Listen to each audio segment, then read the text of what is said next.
Welcome to my channel Tiny Trek Tales.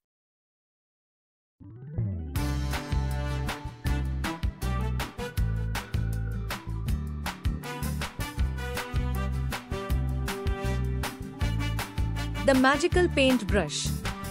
In a small village surrounded by rolling green hills, there lived a poor boy named Lin. Lin was no ordinary boy. He had a passion for art that no amount of hardship could dim. Without money for paper or paint, Lin used whatever he could find. He sketched pictures on the ground with sticks, etched drawings into the bark of trees, and even traced shapes in the air with his finger. The villagers admired his talent, marveling at how lifelike his creations seemed, but their praise brought him little comfort. Lin longed for a way to create art that would last.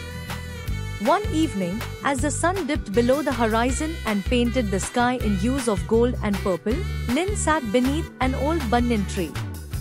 He was sketching a bird on the dirt path when an old man appeared.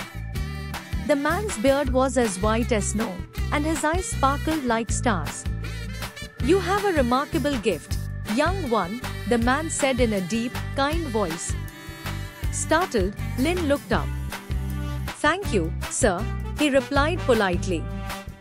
The old man smiled and pulled something from his satchel, a paintbrush with a handle carved from smooth ebony wood and bristles that gleamed like spun silver.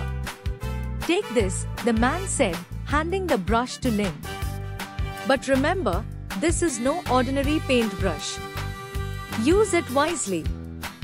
Before Lin could ask what the man meant, he disappeared as mysteriously as he had come. Puzzled but curious, Lin turned his attention to the paintbrush. He dipped it into a puddle of water nearby, unsure of what to expect. Gently, he painted a small bird on the surface of a nearby rock.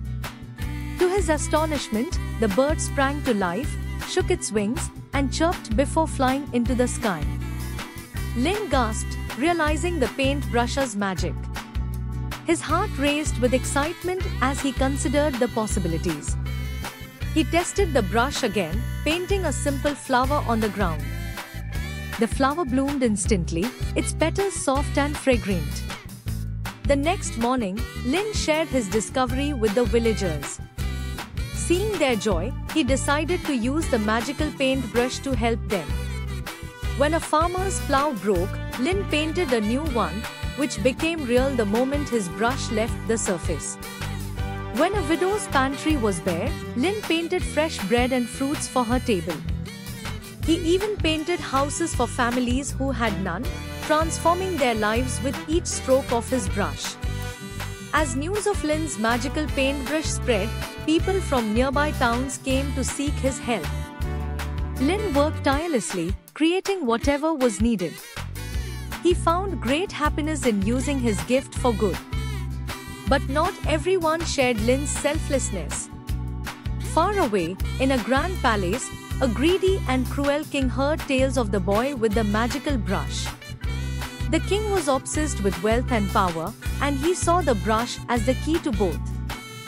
"Bring me the boy and his paintbrush," the king ordered his guards. The soldiers marched into the village and demanded the brush, but Lin refused to give it to them. "This brush was given to me to help people, not to satisfy greed," he said firmly. The guards seized Lin and dragged him to the palace.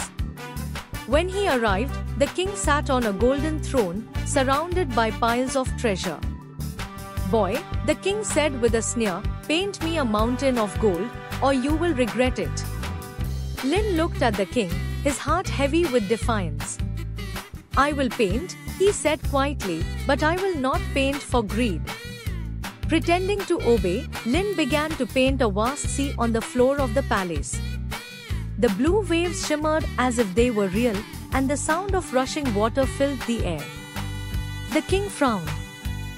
"What is this?" "I asked for gold." Lin ignored him and added more details: fierce winds, dark storm clouds, and a tiny boat in the middle of the raging sea. The king, growing impatient, demanded that Lin stop his nonsense. But Lin continued painting, and soon the boat was tossed by the waves. The king gasped as the scene seemed to come alive, the boat teetering dangerously on the edge of the storm. "Stop this at once," the king shouted, his voice trembling. Lin set down his brush and faced the frightened king. "I will stop," he said calmly, "but only if you promise to leave my village in peace and never return." Desperate to escape the storm that felt all too real, the king agreed. Lin picked up his brush and painted the sea away, leaving the palace floor dry and unscathed. The king, shaken and humbled, ordered Lin to be released. When Lin returned to his village, he was greeted with cheers and gratitude. He vowed to use the paintbrush only for kindness, never for power or revenge. Over time, Lin's creations brought prosperity to the village, and his story became a legend, teaching generations the true value of talent and generosity.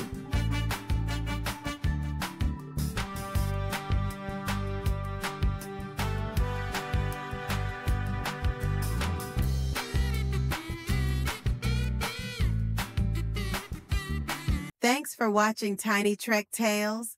If you enjoyed the story, don't forget to subscribe, like, share, and comment below. See you next time, Tada!